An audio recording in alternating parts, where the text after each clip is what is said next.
Hello and welcome back. This project is a part of a small series of resin hollow forms that I have turned over the past year.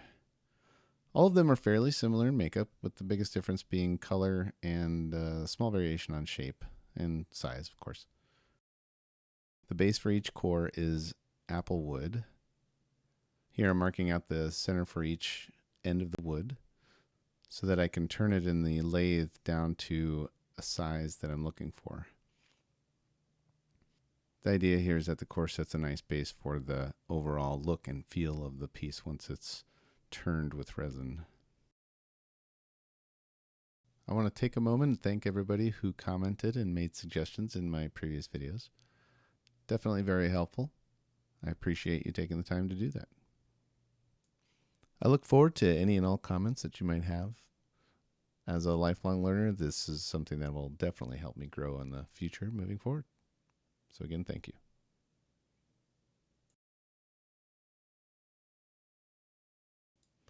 Here I'm getting the piece ready to put on the spindle and get to turning.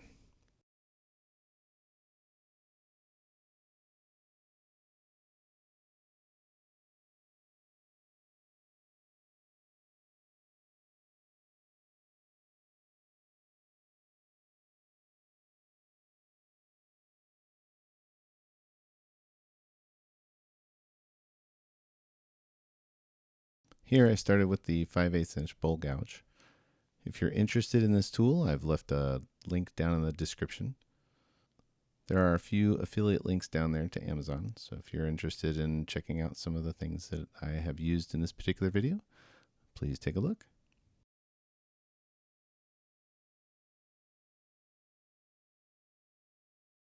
So starting off is always a little bit rough because the bark and all. I know I should probably peel the bark off, but it's never stopped me before. One of the things that I've had to do with this particular video is really speed through a lot of the action, mostly because there was so much to do on this particular piece. It was a lot of work.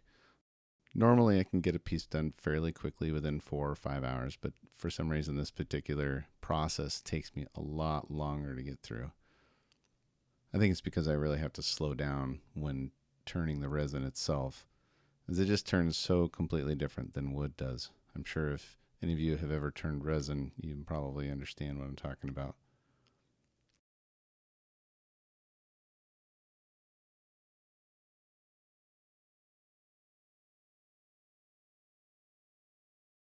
So I intentionally left this piece of wood long simply because I wanted the extra weight in the mold so that it wouldn't lift during the resin pour. I made that mistake a long time ago where I made the piece of wood exactly the size of what I needed it to be, and when I went and poured the resin, it lifted. Of course, beginner mistake. So this was one of my ways of getting around that so I didn't have to tape it down or weigh it down with something, hoping that I wouldn't lift. I'm sure if I do more of these in the future, I will change my approach.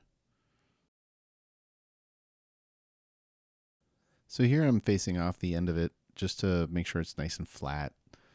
This will hopefully guarantee that I'll have a nice centered piece of wood inside the hollow form. This particular piece came out fairly centered. I was very pleased with it.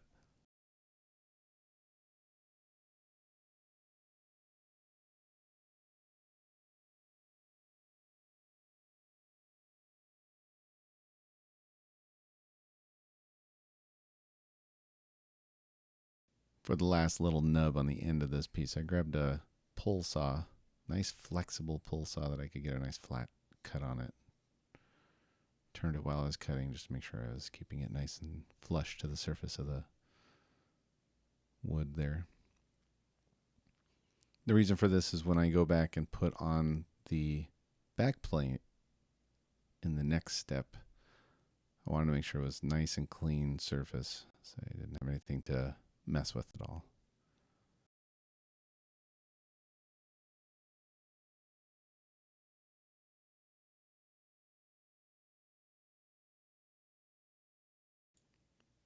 And with that step done, we can move on to the pour. I went ahead and made the mold off camera, got it all set up, and I gave the piece of wood just a small tack of hot glue down the bottom so that it would set inside the bowl. I did spray some mold release inside of the plastic bowl just to make sure that everything would pop out later on when I pulled it out of the pressure pot.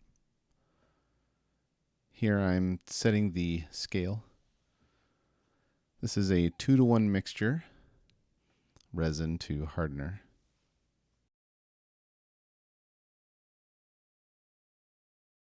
This is a product called Liquid Glass. Again, links down in the description. I actually really like this resin. It is a nice deep pour. You can get up to 4 inches in thickness on this stuff. Plenty of room and overhead for that. It does have a long open time, quite a long open time if I might add. In fact, it'll stay in a gel phase for quite a few hours after you've poured it. So you kind of have to be careful about touching it or messing with it before it really sets up. It gets fairly hard within 24 hours and then fully hardened within 72 hours. So naturally part of the process of this particular piece is just the waiting time, waiting for the resin to harden so that you can turn it.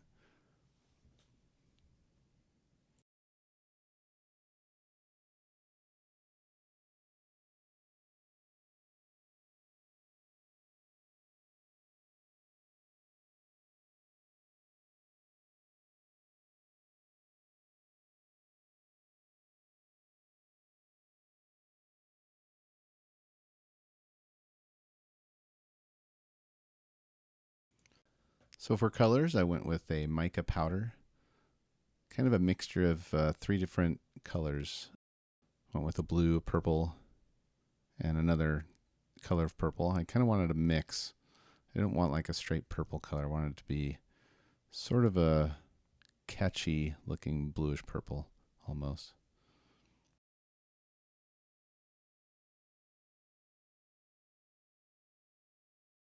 One of the lessons that I've learned with mica powder is if you want it opaque, you need to use a lot.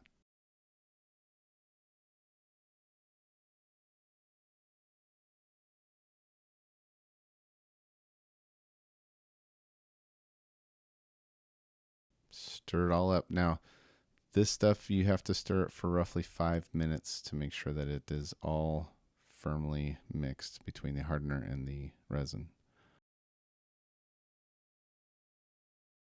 So 5 minutes later, we have a full mix. This is one of 3 that I poured for this. This was a really big cast for me. Probably the biggest pour that I've done yet.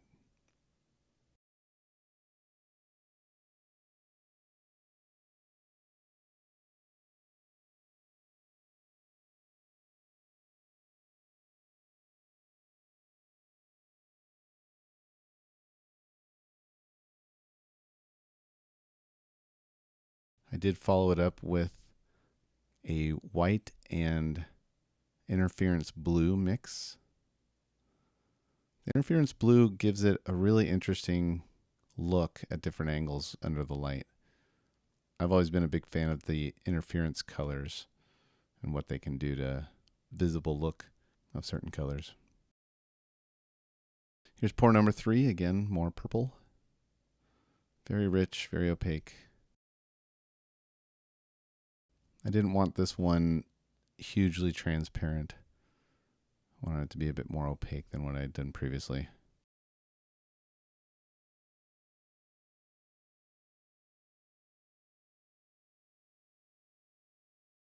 Into the pressure pot we go.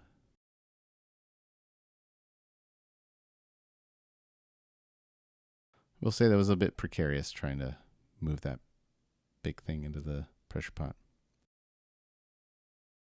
Pressurized it up to about 3 bar. Seemed to be enough for this particular resin.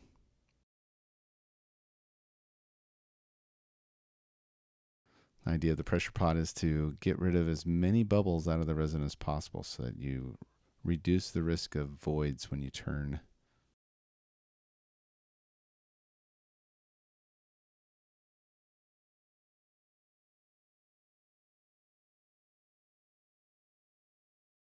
Slowly let all the air out. I don't like to rush things when it comes to air pressure. I worry about the risk of failure with these particular tools.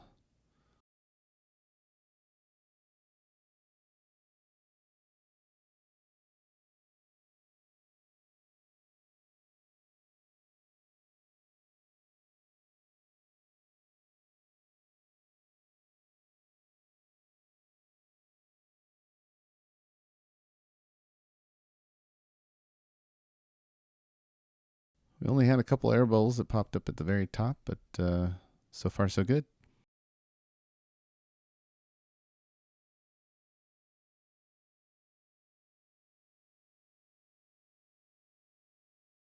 Tear it out of the mold.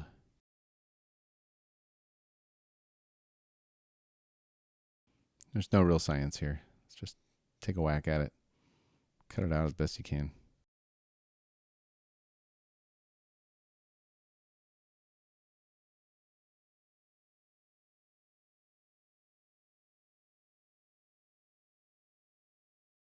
Nice thing is that I seem to have put enough mold release into the plastic bowl that it just sort of slips right on out. Yep, almost rolled away from me there. Over to the bandsaw. I pressed the top of it against the fence and rolled the piece while I was cutting it in order to keep it nice and flat during the cut. Again, this was important to make sure that everything stayed nice and centered when I turned the piece.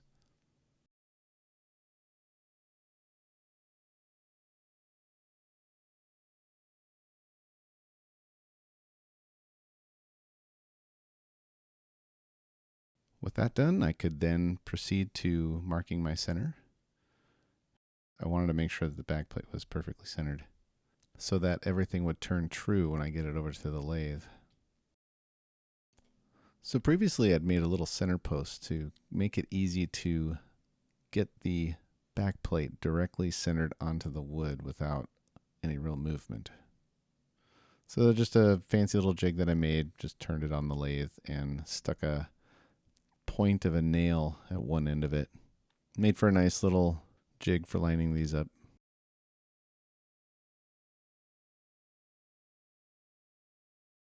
Get all the holes drilled.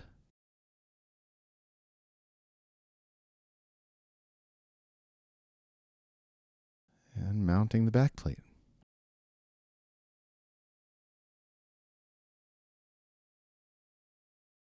Over to the lathe, getting it mounted onto the spindle. One of the comments I had noticed before was the enjoyment of hearing some of the sound when wood turning. Now, as I run a lot of machinery in the background to collect dust and blow dust out the window, it gets a little noisy, but I thought I might share a little bit of the sound with, at least with no dust collection going.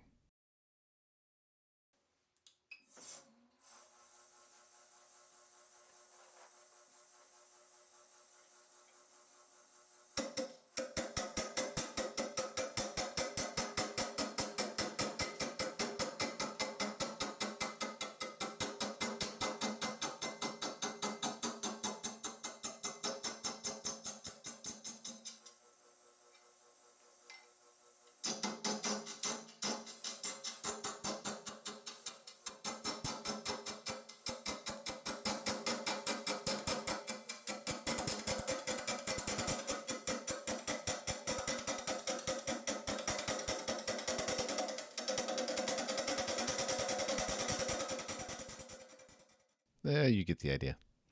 This is in part why I wear earbuds and ear protection and run dust collection. It gets a little bit loud, and especially with resin, it's a lot louder than wood. I've got a small room that it's sort of just the noise bounces around and echoes in there, so as you can hear. Again, I sped things up quite a bit through here. There is a lot of material to take away and at a very slow pace.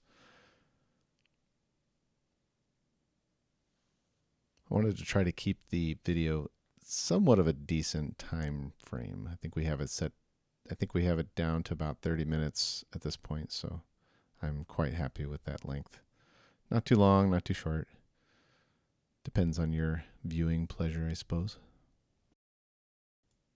I will say one of the gratifying things of turning resin is when you get that tool just in the right spot, you get these nice long streamers of resin that just comes right off.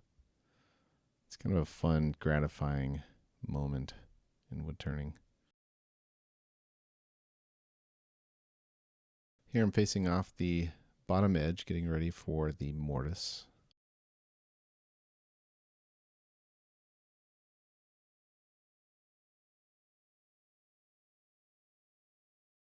I wanted to mention here that the carbide tools that I'm using in this video are easy wood tools. I use both a round and a square. I mostly use a negative rake. It seems to be a lot more gentle on both wood and resin and gives you a lot less tear out. That was like a godsend for me because I struggle with regular carbide tips for some reason. I think I know what my problem is, especially after watching the videos while editing this. And I'm fairly sure it has to do with the position that I have the tool in. I'll explain a little bit more of that later. Here is the mortise. I'm cutting that to shape right now. Now I did cut the mortise a little bit too narrow, so I ended up having to expand it off camera in order to get it into the bowl chuck.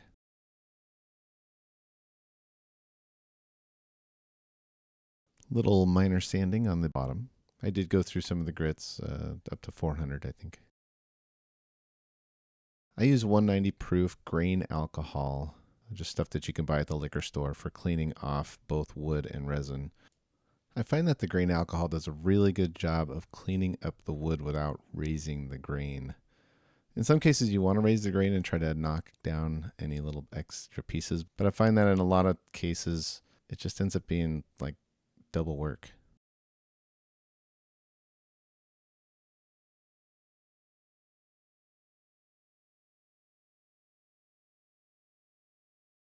There's the extra cut in the mortise.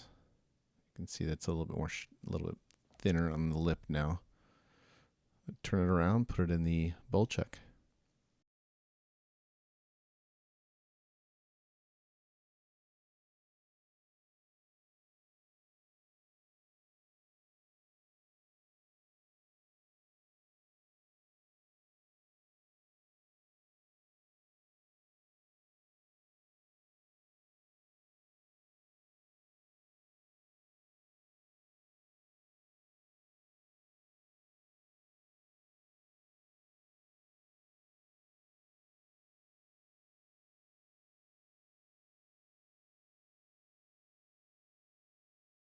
As you can see, it's fairly true. Doesn't have too much of a wobble there at the top edge of the wood core. So I was very pleased with that. Of course, at this point, I didn't have much of a choice, right? Again, lots of long streamers. I will say turning resin is a messy business. You get it everywhere. As you can see, I keep stopping and pausing every once in a while to clear all the bits of resin that's just hanging everywhere. But unless I clear it, it'll just keep gumming up the works for me. So, but definitely a very messy business. There was a lot of material to remove on the outside to get the shape that I was looking for. So I'm kind of glad at this point that I used the extra resin that I did to get the shape that I have, that I ended up with. At first I thought it was going to be like way too much resin for this type of bowl, but looking back and going through the process, I'm actually quite satisfied with the amount of resin that I ended up with based on what I started with. So I don't think I removed too much. Didn't feel like a huge waste of resin. I did do some sanding on the outside just to get it started and kind of give it a rough finish.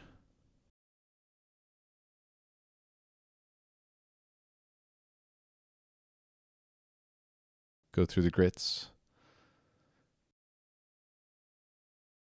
And then I did use a little bit of polish on this. This is a car polish that I have linked in the description as well. I find that this stuff works really, really well on resin. It does have its own grit system. So again, just a rough finish, nothing final yet.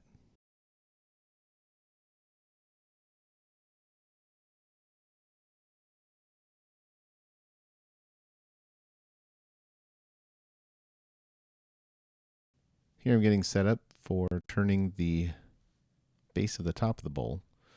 I wanted to knock off the top layer or that top edge of material just to get it flat so that I could hog out the bulk of the wood later. Again, using the technique of stair stepping just to get started, using my 1/2 inch bowl gouge.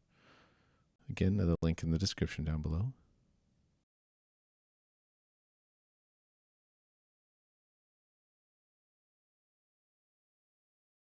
For this design, I made sure that I cut a lip of wood on the edge so that it would be decorative and nice and pretty looking, the way that it bonds with the resin. Nice clean surface of which to start hogging out the interior.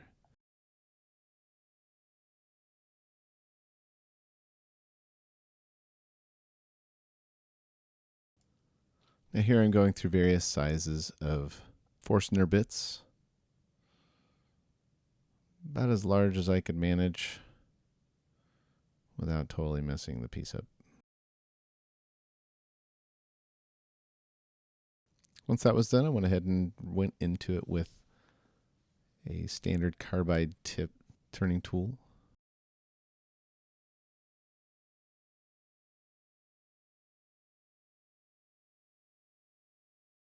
I then switched over to the swan neck turning tool. This tool allows you to get behind areas that you can't normally get to with a regular straight turning tool. My goal here was to try to get as much of the wood cut out as I could until I finally hit resin. And once that was done, I took little bits and bites at it over the course of the next few hours just to try to hog out as much as I could inside and get the wall thickness to what I really wanted it to be. A couple of nice shots of the interior with the tool doing its job. Lots of streamers. Constantly clearing those out. It's funny, it almost looks like it's happening in reverse. So one of the things that I mentioned earlier was I think I figured out my problem with carbide tips. You really need the right position relative to the center of the piece. If you're on the outside, you want to be a little bit low, and if you're on the inside of the piece, you want to be a little bit high. And my problem is I always do the opposite. And so I'm constantly getting little catches and issues and little chip outs because I have the cutting edge in the wrong position. So that's something I'm working on. And I feel like I finally got a little bit of the hang of it with this particular piece. I've only turned about 5 or 6 resin pieces so far. So it's a learning curve, as with everything else. Feeling the inside of the bowl, make sure that I have the thickness right.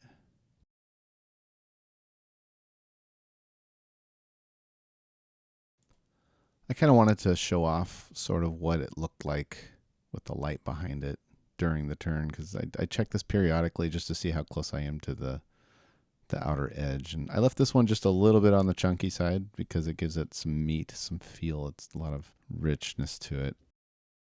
You can see that some of the colors and the swirls really come through with the light behind it.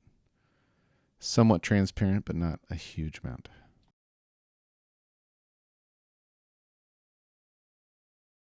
So here I'm going in with the negative rake to clean up the lip of the bowl, just get it nice and smooth and dressed up. That way I have the final shape to the top lip of the bowl.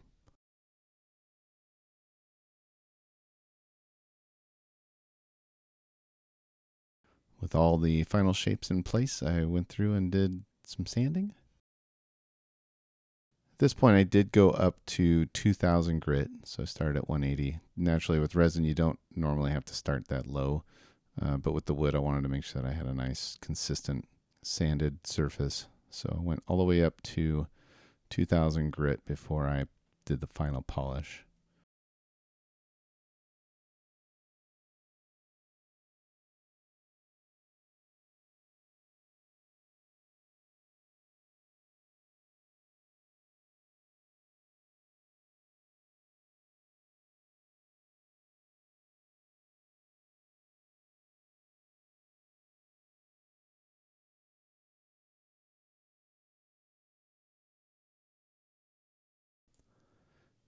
Going back over it with alcohol.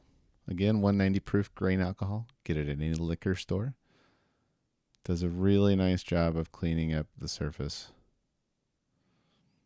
You can see the colors really pop with the alcohol on there.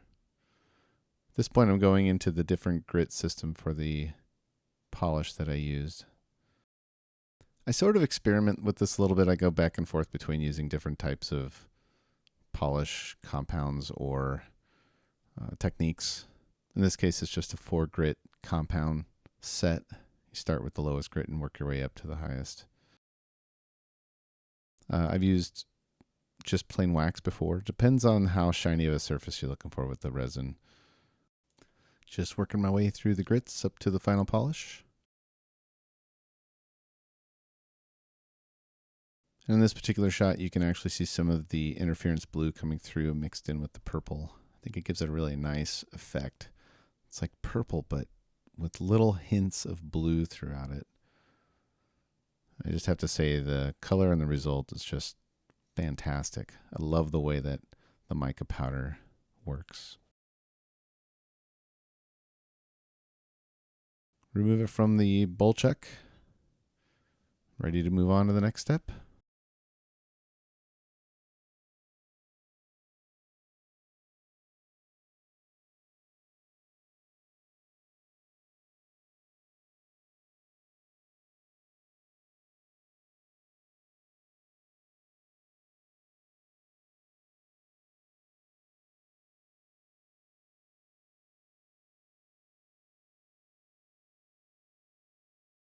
For the final step, I installed a tailstock, a live center, and then a buffing arbor.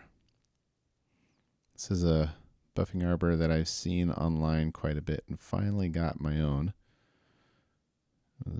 This makes it a lot easier to do your final finish on resin pieces.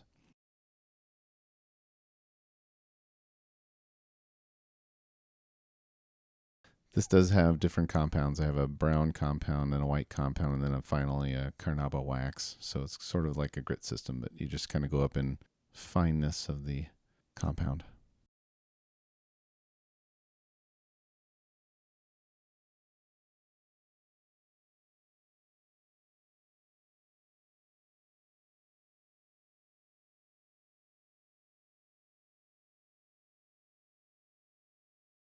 Here is the final wax polish. Now, granted, I probably could have gotten a little bit more polished than the way it is, but I'm very happy with those results. I can't say I'm complaining any. The polish really does bring out the color and the texture of the mica powder beneath the surface.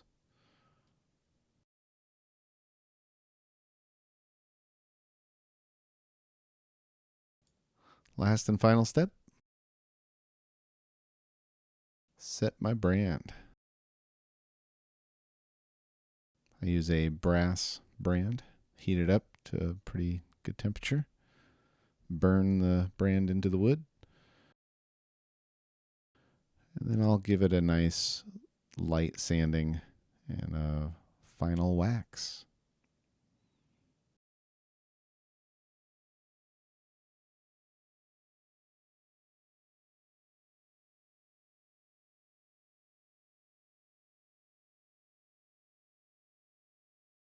This I use my wax mixture of beeswax and mineral oil.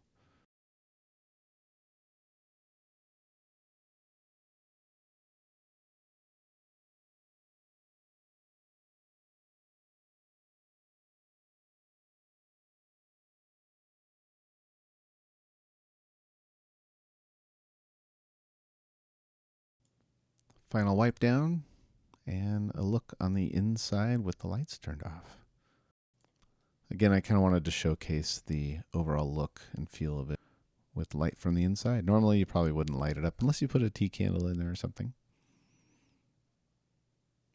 But I find that the mixture of purples really came through quite well in this piece.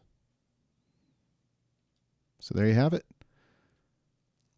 Final resin and wood bowl.